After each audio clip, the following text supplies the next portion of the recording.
What if I told you one of the greatest underdog military campaigns in history wasn't led by Alexander or Caesar, but by a 75-year-old shepherd?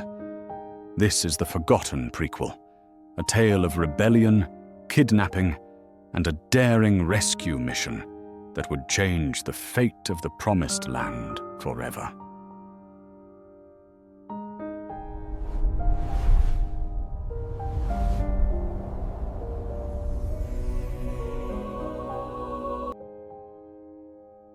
Our story begins in a world of empires. For 12 years, 5 city-states in the Jordan Valley, including the infamous Sodom and Gomorrah, have been vassals, paying tribute to a powerful Mesopotamian alliance. Who were the overlords? 4 formidable kings. King Chedorlaomer of Elam, the ringleader from a region in modern-day Iran, and his allies, kings of Shinar, Elasar, and Goim. But in the 13th year, the tributary kings rebel. Enough is enough. The kings of Sodom, Gomorrah, Admah, Zeboim, and Bela decide to withhold their tribute. It's a declaration of war. Chedorlaomer's response is swift and brutal. In the 14th year, he and his coalition march south on a campaign of terror. They smash through tribes and territories, carving a path of destruction down the King's Highway, east of the Jordan River. Finally, they wheel west into the Jordan Valley. Here, in the valley of Siddim, likely full of treacherous tar pits, the two armies clash. It's a total rout. The armies of Sodom and Gomorrah are destroyed. The kings of Sodom and Gomorrah flee and fall into the tar pits, abandoning everything. The victorious eastern kings loot the cities and take captives, and among the spoils of Sodom is a man who never wanted to be there. Lot, Abraham's nephew.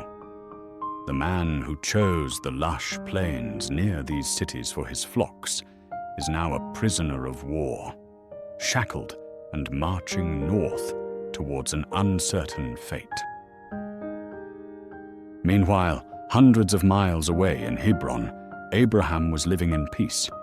He was rich in flocks and herds, but he had no army. He was a foreigner in the land, under the great oaks of Mamre.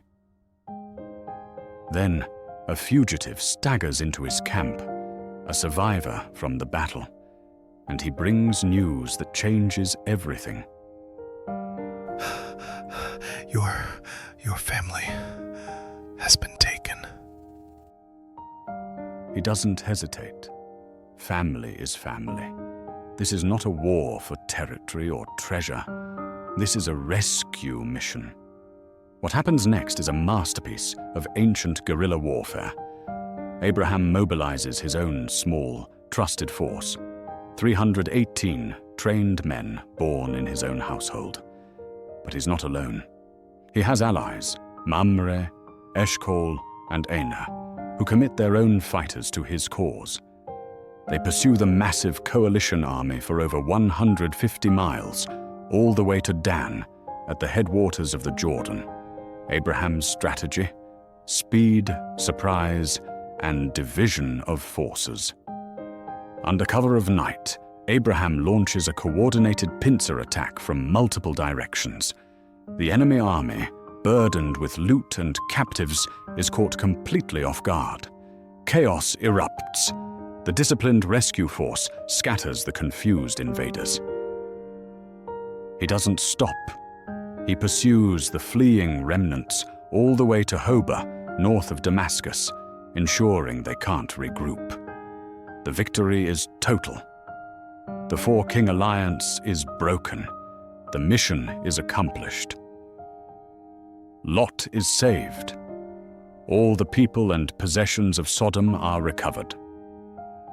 As he returns in triumph, two kings come out to meet him in the valley of Shaveh.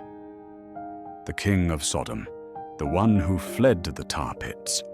He wants his people back, and he's willing to let Abraham keep the wealth as a reward. Melchizedek, king of Salem, Jerusalem. This is the mysterious, righteous priest king. He brings out bread and wine, blesses Abraham, and gives thanks to God Most High. And here, Abraham makes his allegiance clear. To Melchizedek, the priest of the true God, he gives a tithe, 10% of all the spoils. His victory was spiritual as much as military. Then he turns to the king of Sodom, and he makes one of the most stunning declarations in the Bible.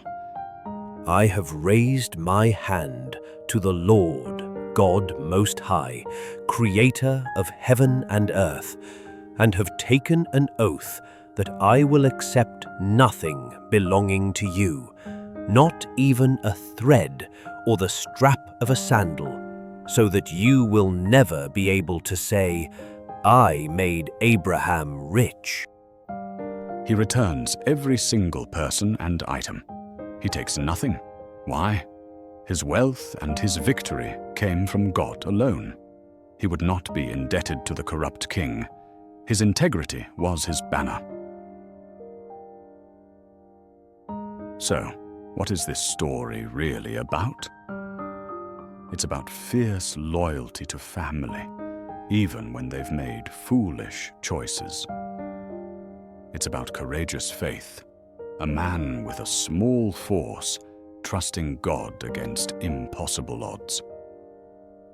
It's about brilliant strategy, using speed and surprise to overcome sheer power. And above all, it's about integrity, refusing to let victory compromise your principles or your source of blessing. This was the moment Abraham transitioned from a nomadic patriarch to a power in the land. A man of peace who proved he could win a war, but whose true strength lay in his unwavering covenant with God. The next time you think of Abraham, remember him not just as an old man with a promise, but as the general who routed 4 kings to save his family, and in doing so, shaped destiny.